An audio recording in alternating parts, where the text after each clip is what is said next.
ولا حس في يوم بحالي، ده انا بيع الدنيا عشانه وافضل طول عمري شريك.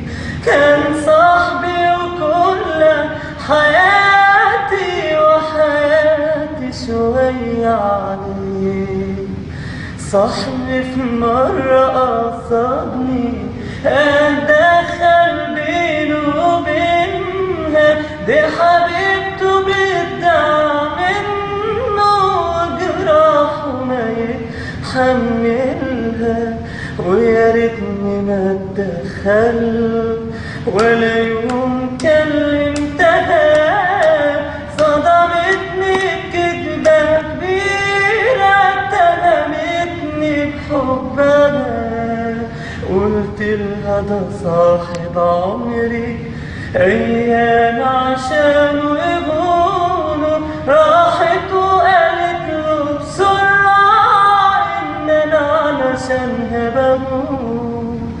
وصاحبي اللي خاف حبه مصدوم مني كتير، بيقول إن أنا خاينه وإني ما عنديش ضمير. فهمته غلاوته عندي وقد إيه بقلبي كبير، بس إيه فايدة غلاوته لما